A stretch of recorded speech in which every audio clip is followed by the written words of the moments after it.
Surprise, surprise. Here we meet again. Welcome back to the channel. Welcome back to MUFC versus everybody. I am, again, Sean, your host. I was just here a few hours ago, but you know what? I love you all so much, and there's just been some fun breaking news popping out in the last couple hours that I wanted to stop by while I had some time, share my thoughts, but as always, most importantly, hear your thoughts and let you guys kind of share your thoughts to the rest of the YouTube universe. Um, just going to be a short, little brief video this afternoon. Obviously, depending on who's getting involved in the live chat and whatnot. But yeah, some updates popping up. So before we get started, do hit that like button for me, please. It really does mean a lot to me. Subscribe to the channel if you're new. We are just shy of 200 subscribers. That is insane. I just started the channel not that long ago, a few months ago, and it's already just grown beyond what I could have imagined so soon. And it's all thanks to you guys getting involved, sharing your thoughts, sharing opinions, bouncing ideas off of each other. And I love it. That was the whole point, right? Like I say almost every time I pop on, the point is not for me to talk. The point is for me to share and then listen to what you guys have to say. So big up everyone who's subscribing, everyone who's getting involved, everyone who's following along, because this is all thanks to you. And this is your channel. This is your community. This is your club. So let's get stuck into a few of these little news stories that are popping up. So obviously, if you've looked at the thumbnail, because I spent a lot of time making those, so I hope that you guys look at them. But yeah, if you do wonder, the photo of Old Trafford in the background, actually, that was a photo that I took the first time I went to Manchester. So that would have been the 22-23 season. I took that photo while I was on the tour. So that is mine. No copyright infringements here. So the big story to lead things off here: could Manchester United swoop for Youssouf Fofana? Could we have a shot? So name's been popping up throughout the last few months of the season. The name popped up the other day that we were still interested. Kind of looked like the deal was going to be off because personal terms on a 4-year contract sound like they were agreed with AC Milan. But now, according to Italian journalist Antonio Vitiello, there's reports that Fofana's move to AC Milan has stalled and that the Italian club is now assessing other options. Reportedly, one of those options for AC Milan is Manu Kone or Claudio Kone at Borussia Mönchengladbach, and that's coming from Fabrizio Romano and journalist Matteo Moreno. So FIFA career motors will recognize, will be well versed in Kone. He's a very popular target for the career motors. He's a name that popped up not last season, the season before, I think, with a lot of clubs, really good midfielder. And so apparently AC Milan have added Manu Kone to their short list for the midfield, and reportedly the interest is concrete. If you remember, Milan were linked with him a couple years ago, 2021, I believe. And that was before he actually went to Mönchengladbach. He was still at Toulouse then. And so it sounds like they could be in form again. So that could open the door. Again, like the reports are saying, United are still very interested. We were linked with him entering the final year of his contract. He wants, a big move, a next step up. Let's see what happens there. The door is never shut, it seems, this summer when it comes to United and some of these targets. So if you want to learn a little bit more about Fofana, he was part of my wildcard / bargain signings for United video a while back. Go check him out to learn a little bit more. Danny B in the chat. Big up, pal. I know it's a big... sometimes I'll pop up again. You never know. I did go check out that guy, Ezekiel Fernandez, a little bit after you and I chatted. I wanted to see what he was all about. He was somebody that I remember looking at in the past. Sounds like he's a good midfielder from what I've read, what I'm looking at on all these different sites, SoapScore, FBref, Opta, all these things. Sounds like good carry of the ball, good defensively. Sounds like he can play in a couple different midfield positions as well. So good eye. Rever7 Zuck, sup, man? How is everyone doing today? I know bonus second video. You get them now and then because I love you all so much. Is Lindelof going then? We are going to touch upon that as well. Let's jump on some of these other ones. So that's Youssouf Fofana. AC Milan move. Sounds like it's stalled. United still interested. Interest is concrete. And Milan are looking at Manu Kone at Borussia Mönchengladbach now. So we could swoop. We're still interested in Ugarte. Would you guys rather get Ugarte or Fofana? Let me know in the chat. Another possible boost for United's transfer hopes is Vibes. What's up, man? How you doing? Everybody's jumping in today, man. Saturday's popular. I appreciate you guys stopping by on your Saturday. So if you have it again, another in the thumbnail, Everton possibly have signed their Jared Branthwaite replacement. So obviously, if you've been watching the news a little bit, Fabrizio Romano has reported that Everton have agreed a deal in principle with Olympique Lyon for Irish centre back Jake O'Brien. Apparently, the medical is set to take place tomorrow. If personal terms are agreed, there's a 5-year contract for him on the table. Medicals are being planned. It sounds like the medicals could be moved to Monday in order to prepare everything tomorrow. So what does this mean for United's Branthwaite interest? Obviously, we've had a couple of lowball offers rejected for Branthwaite. Everton were pressured financially. They look like they needed to sell. Obviously, Amadou Onana went to Aston Villa recently, so maybe that financial pressure is not as high anymore. O'Brien is very similar to Branthwaite in stature and his profile, the way he plays. It sounds like it's almost a like-for-like replacement. Again, speculation. Feels like a replacement to me, but I've been wrong before, so who knows? What do you guys think? Does this mean United, are they planning for life without Branthwaite Everton? Are we still in for Branthwaite? De Ligt talks have stalled. The reports coming out today, we didn't want to spend more than £38 million on De Ligt. That's about around what we've been offering for Branthwaite as well. So it sounds like that's kind of our budget when it comes to another center back signing. We'll see. Let me jump on in here. Danny B says, we need both. I think you're talking about Ugarte and Fofana. Yeah, I mean, in the ideal world, that'd be great, right? It's going to depend on PSG's asking price for Ugarte. Fofana is, right as of right now, it could cost like half of what Ugarte could cost. Obviously, they're not exactly the same. Ugarte is more of that ball winner, N'Golo Kante type. Fofana's a little more all around, I guess, in an 8 role. He is defensive. He does harangue the opposition a lot when he doesn't have the ball. He's good at winning it back, but I feel like he offers a little bit more on the ball as well. Vibes wants to know, you watched the game tonight? I will probably watch the game tonight. I might be hanging out with some people to watch it, but that is the plan. A lot of friendlies coming up this afternoon. I had a lot of outside yard work to get done today, so I just wanted to get some of that done, so I had the evening to kind of chill and then obviously stop and talk to you guys a little bit. So are you going to watch it, Vibes? Are you planning to watch it? Rever7 Zuck, I don't know. Good quality midfielders are needed, though. We do need midfielders. There were some reports today from United District saying that Ten Hag is planning to keep Casemiro. I don't generally focus on the stories like that until there's more sources, because if you click on the links, go to the supposed article, it's just, according to sources. And you know how I feel about the according to sources articles. So I like to get a little bit more substantial sources to my reports than that. So sometimes I'll sit on those rumors. I'll keep an eye on them. I'll kind of let them marinate and I'll wait and see how they develop. But Danny B does not want Branthwaite. Let me know why you do not want Branthwaite. Hopefully he's a Godfrey replacement. He could be a Ben Godfrey replacement. You never know, but that's why we're here. I report what's going on, how it relates to United in this case, and see what you guys think. They're very similar players. I doubt. Do you think someone would come from Lyon to come to Everton and not play as much? I don't know, but could be interesting to see what happens. McMillian, what's up, man? How you been? He says, I don't know. I prefer Ugarte. Fofana looks like a Mainu backup. Do you think Fofana will be a backup to Mainu? Fofana is, 24, 25. He played in the Euros a little bit. So did Mainu, obviously. Mainu's obviously a teenager still.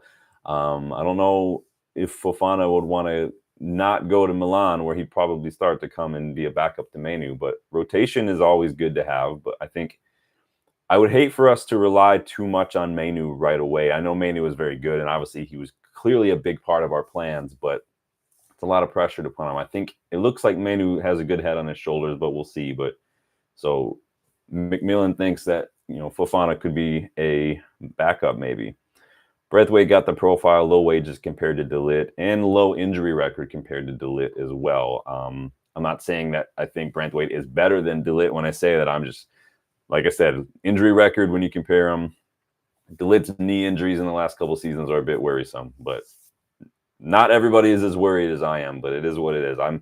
I take the knee injuries, the medical staff that we have and all that, and I try to combine that into one opinion, and it doesn't fill me with confidence. McMillian, PSG close to completing Neves deal, right? Once that's sorted, and PSG will relax. We'll see if PSG relax. I know PSG have their eyes on a couple other players as well. So they could be feeling some financial cachet. Losing, like I said the other day, losing Mbappe for free was killer for them. They really, that was a lot of money they could have gotten, but it is what it is. Revers says, not injury prone compared to DeLitte. Only issue for me is Branthwaite slides around too much. Branthwaite's still very young. And so I think there are a lot of aspects to his game that he could develop and obviously learn. Same as Yoro. Yoro's even younger than Branthwaite, right? So we'll see. I've said before, Branthwaite to me seems like that quintessential kind of English center back, right? The big, the strong, good in the air, good box defending kind of center back. He doesn't strike me as a Ten Hag system center back, but that's just me. Ten Hag likes that high line. He likes to play out from the back. He likes defenders who are comfortable on the ball. You look at Lisandro Martinez, and even in the few games he came back fit last year, like to what he was doing on the ball. I mean, dude was dropping shoulders and nutmegging people when he against the press, and literally just creates acres of space for himself on the ball. Can't remember the last time I've seen a center back who's able to do things like that. Like, it's super impressive. Rever says, I still got CB injury crisis from that last season, PTSD. I'll give you a card if you want to tackle your PTSD. I can help you with that. I am a licensed mental health professional. I'll give you a discount too, but we can talk about that if you want. Danny B, questionable in possession, cannot dribble and progress the ball out to the midfield. I saw him get done on a high line a few times by not stepping up for the offside or just getting outpaced. Yeah, it's interesting why we're persisting so heavily with Branthwaite. We've already put in a couple bids that have rejected. He doesn't, similar to Danny just said, he doesn't strike me as a Ten Hag system player. He looks to me like a younger Harry Maguire, basically.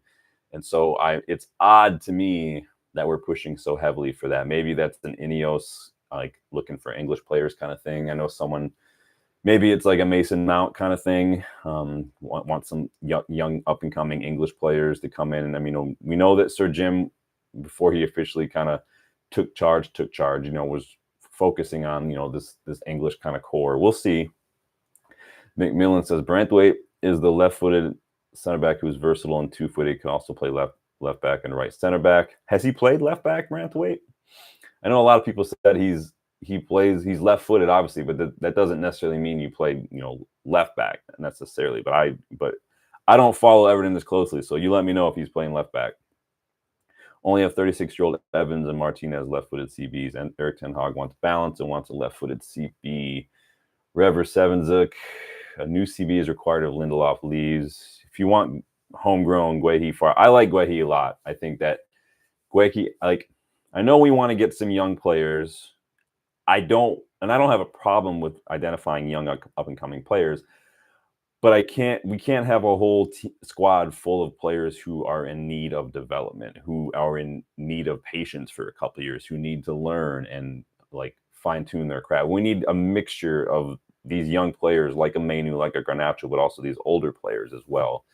And so I think that's, big. I kind of echoed that a while back when we were supposedly linked to an older striker, because we need that. The players need to learn. We need leaders in the dressing room, guys, who like Nemanja Matic when he was still here, who would kind of take on a leadership role in the dressing room. We need people who can do that in the dressing room. We have some more to do that. I just like it to maintain that healthy balance. The left back thing is a myth. He doesn't have the pace. Yeah, I don't recall seeing him play left back, but again, I don't follow Everton as closely. Because Everton have Mikalenko, right? So I feel like whenever I've watched Everton, it's always been Mikalenko playing left back. But I don't know. I defer to the better judgment here.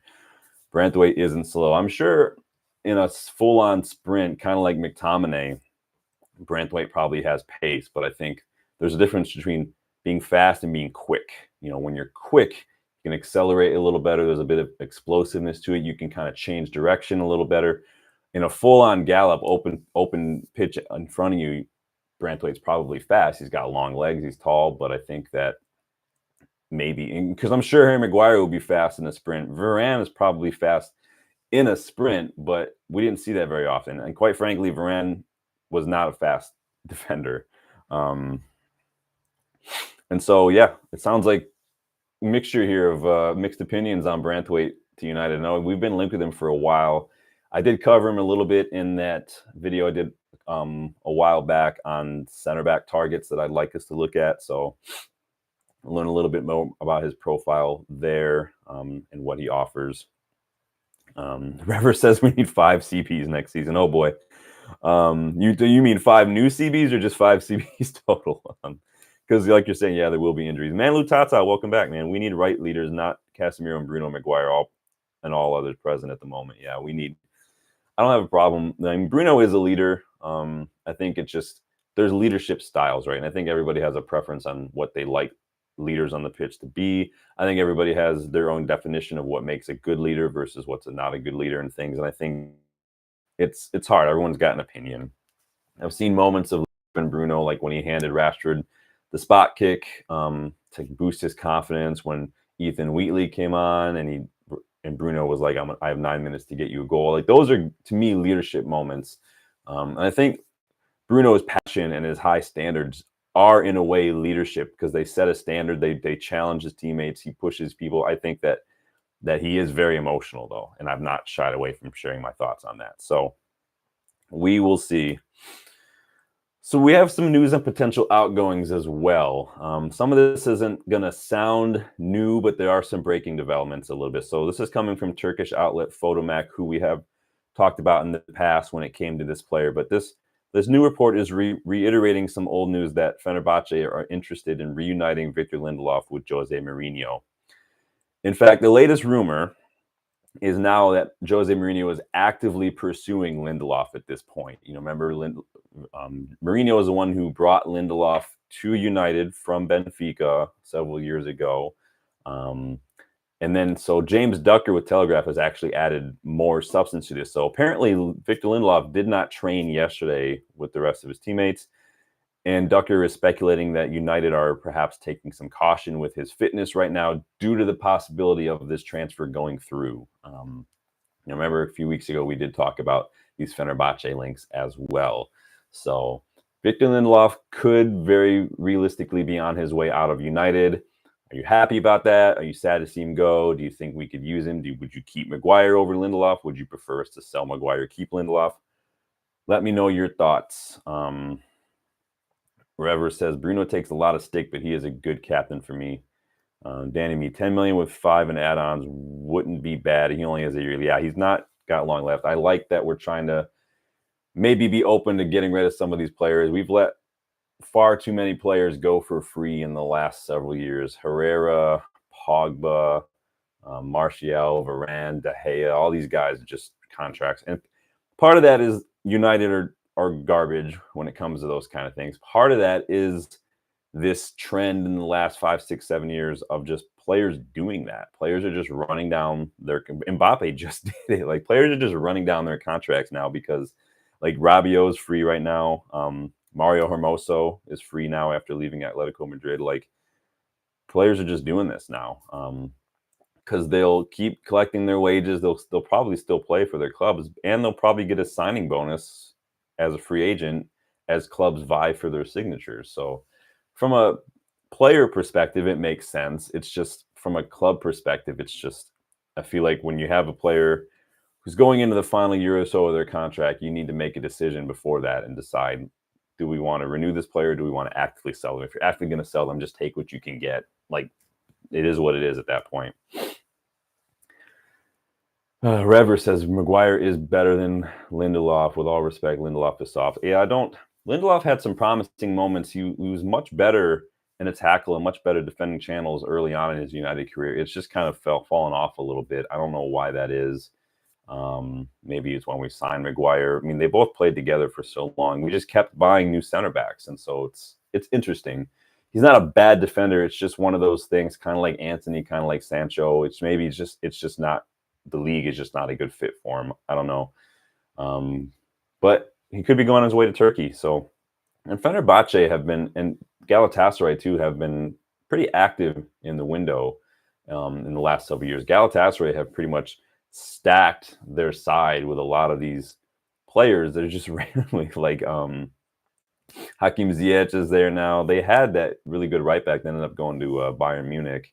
Zaha is there. And obviously, they kind of did a number on us in Champions League. I was at that Galatasaray match in Champions League at Old Trafford last season. It was not a fun match to be at, let me tell you. Like I said before, my seat at that match was pretty much parallel to our goal, like our box, and so that means I had a great view of that whole debacle with Casemiro and Onana leading to that penalty that we conceded. So that was great. The stadium was a mess. There were groups of Galatasaray fans seated all over the place. There were some fights breaking out.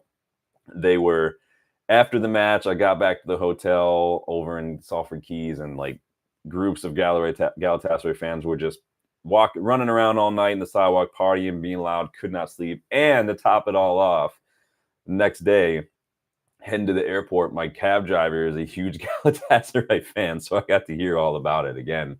Got to relive all that shit. So that was fun. That was a fun trip for me. So, yay. Macmillan says Martinez is also a leader. We saw those reports last month that what he offers in the dressing room, his presence there, his leadership was missed throughout the season as he's been injured. So. And yes, Rever, I hope Martinez can stay fit all season too. He's so good on the ball. And I'm never going to let Jamie Carragher live that down, saying he's too short, but it is what it is. So wrapping up some news today too. So some more updates regarding Christian Eriksen. So we had some reports the other day that Ajax were possibly interested in bringing Christian Eriksen back to Amsterdam. So today, Dutch outlet Nieuwsblad, I don't know if I'm saying that right, I apologize if I'm not, is reporting that Anderlecht, so they play in Belgium, Anderlecht are dreaming of signing Christian Eriksen this summer. Eriksen apparently not yet decided whether he wants to stay in the Premier League or not. We know that Eriksen wants to play. He had that interview the other day, said he doesn't mind being, the guy who's there to motivate, the guy who's there to kind of push and challenge and support his teammates, but he wants to be the player, not just the social guy. So he wants minutes. He wants to play. He sounds like he still backs himself to have a lot to offer clubs. My views on Christian Eriksen are not, I'm not hidden from that. I think he's great on the ball, especially when he's got some time and space to make something happen. He's just complete ghost and a liability defensively, especially against the counter. So I don't see. I mean, he was a good signing. He was free, so it is what it is. But if we can get something for Eriksen, I think it makes sense to do that. So if he does leave England, it sounds like Anderlecht do have a chance of signing him. It sounds like they're really interested in him. I think that could be a good move for him. I think that somewhere in Belgium, back to Ajax. I've mentioned months and months ago that moving back to Ajax would be really good for him. I think Ajax thrive on bringing some of those kind of players back and having those kind of leaders in the team. We saw it with Daley Blind. I said Lasha Shona did really well there, especially in the Champions League, and he was in his mid-30s at that point. So could be a good move for everyone all around. McMillan says, in upper tiers in his show yesterday, said CEO of the Saudi League, who gets players for the teams in the league, has set the league budget for teams now, and now teams may come in for Casemiro. Yeah, the Saudi League, they had their rules. They had their limit on foreign players, and then that limit has been increased now, which is why you're going to start to see some more players going. Ederson has been linked to a move to the Saudi League. I think that Sardar Azmoun just went to the Saudi League. I forget which club, and obviously Casemiro has been talking. We saw reports that a couple clubs are interested. Al Ittihad, Al Hilal. And then we got reports that the interest has cooled, and we got reports that they're interested again. We saw some stuff come out today that, Casemiro could be sticking around. Obviously, he's played in preseason. He's with their squad right now. Who knows? I think that could be a good move for him. It did not work out last season. I think a lot of that was injuries. But then he got to a point, Casemiro, last season where he just didn't look like his head and his heart were in it at United anymore. I will I'm not lying when I say this legit happened when we played Coventry in the semifinal, and Casemiro stepped up to take the first penalty for us in that shootout. I legitimately said, I was at Loaded Dice Brewery. I was with the Detroit Red Devils group. I was watching that. The camera zoomed in on Casemiro's face, and I literally said, he is going to miss this kick. Look at his face. He doesn't want to take this kick. And sure enough, what happened? He missed it. Casemiro, his errors went from like one a match to like guaranteed a couple every match, especially when he was filling in at center back. And I don't blame him too harshly for the center back thing, but he was making some errors at center back that nobody should make. Doesn't matter if you're forced to play out of position or not, you shouldn't be making some of those. And so it just didn't look like it. Kind of reminded me of when you remember De Gea, like, and this is going to sound disrespectful. It's not meant to, it's just facts. You remember De Gea in United's career, literally every time the contract talk would start, his form would dip. He would start making really bad errors, stupid mistakes, and it was like clockwork. You could know that every time contract talks came up with De Gea, something he was going to start playing like that. And that's what it kind of felt like with Casemiro. I think the injury kind of killed it. I think he was not treated very well but medically, and all the Saudi speculation popped up at the same time. And so I don't think he's done with football, Casemiro. I just don't think he can keep up with the Premier League anymore. So it is what it is. Rever says, yeah, Eriksen is done, sadly. Yeah, I think the injury really killed Eriksen as well. That was a very long injury. And he's not the fastest player to begin with anyway, but Danny B, even if he left on a free, it clears up 150K a week. Yeah, exactly. And that's what you have to kind of get to with some of these things is Ineos didn't buy a whole lot of these players. So it's not like it's money that they've lost, right? They've inherited the FFP situation that we're in because of a lot of this, but getting that off the wages is a big deal. You know, Varane and Martial getting off the wages is literally like 25 million a year almost. Like, that's a big deal. And so it does help. Rever said he wants to play, so he may, yeah, like I said, he said he wants minutes. And I think at this point, for his sake, I want him to go get minutes someplace. I just don't think that, you know, the Premier League is the best place for that anymore. And so I wish only the best for Eriksen. Let him go, let him play, let him offer something to another team, and, you know, more power to him. Danny B, Saudi League transfer window stays open longer too, so you never know on cast. Yeah, I mean, if we're going to get a replacement, and if we're even open to selling him, we need a replacement in like before the season starts. I don't want us to have to like when we got Casemiro. I don't want us to wait till 2 matches in that when we struggled to finally bring someone in. I would have preferred to have someone in before preseason so we can join up with the rest of the squad, because we've got 3 preseason matches in the U.S. ready to go.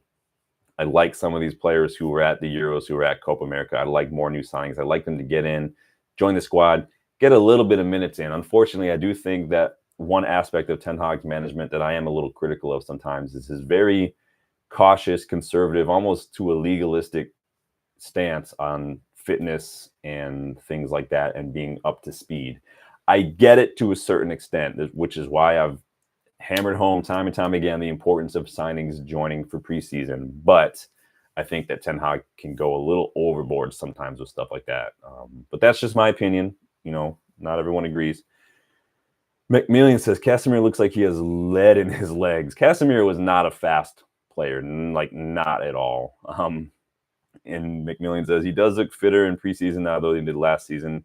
Just his legs are gone. Is he going to be a liability if he stays? Walking red card. I think Casemiro's reputation sometimes precedes him with some of the English refs. I think that he has been harshly carded on a couple different occasions. I'm not going to get too deep into it, but I think that there have been yellows that he's seen that are not yellows. There's been yellows that he's seen that weren't even fouls. He's gotten some bullshit red cards that shouldn't have been red cards at all. Crystal Palace. But it is what it is, right? I mean, I think it's a reputation thing. Ashley Young, remember Ashley Young had that reputation for diving for a little while. He was always getting called for diving, even when it was a legitimate foul sometimes. So and you're going to see it with Anthony Gordon now moving forward. Anthony Gordon has already been penalized for diving on a couple different occasions last season, and I think he's going to develop a bit of a reputation for that if he's not careful. So your reputation can precede you, and I think it doesn't help, like you're saying, McMillian, that Casemiro's legs are gone. It does make him a little slow in that tackle. I think he goes to ground a little too much on the tackle, especially in our defensive third. I think because he's slow, because he's trying to help, he goes to ground a little too much. If we had some more communication, some more technical awareness in the squad, I think if he is too slow to catch up to somebody, even if it is his man, if we communicated that and there was some positioning and tactical awareness, somebody else could pick that up and it wouldn't be as big of an issue. Who knows what's going on, but yeah, I think that he is a little slow. I think, honest to God, like, I wish you could pinch hit almost like in baseball on free kicks, because if we could, I would keep Casemiro around just for free kicks. I would say, get in the box. We're going to whip a ball, because Casemiro always seems to get on the end of a free kick when we put it in the box, doesn't he? I always feel like when he's on the pitch and he's involved in those free kicks, I always feel like he's going to get a foot in and he's going to steer it home. I just have that feeling whenever we get a free kick and Cass is on the pitch, because I think he's very good in that. He's actually got a really good pass on him. He's got a good shot on him as well.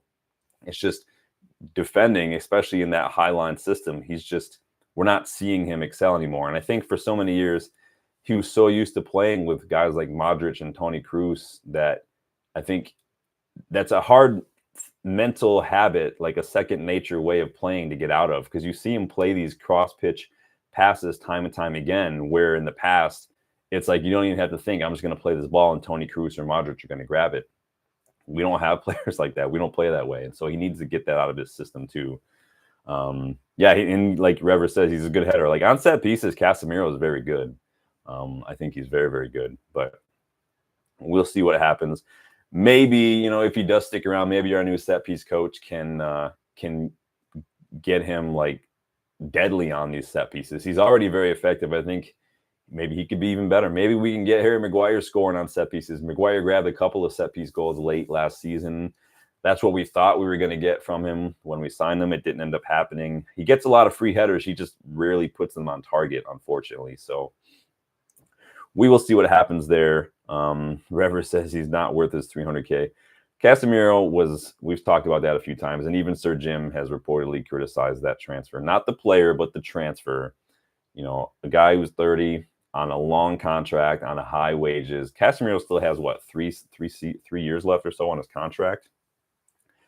That was a horrible, horrible transfer decision. It's not like Ronaldo, who at 39 or whatever is literally built like a 29-year-old. Like, it's like Ronaldo has rarely been injured as well. Like, there's a difference. And I know that 30, 32 even is not the same as it was 10 years ago, but still, Casemiro had a really bad injury last season. And so that in itself takes a while to recover from. So it is what it is. I'll leave the chat open for a few more seconds, because that's pretty much it as far as some of the news updates. So like I said, it wasn't going to be super long today and this afternoon anyway.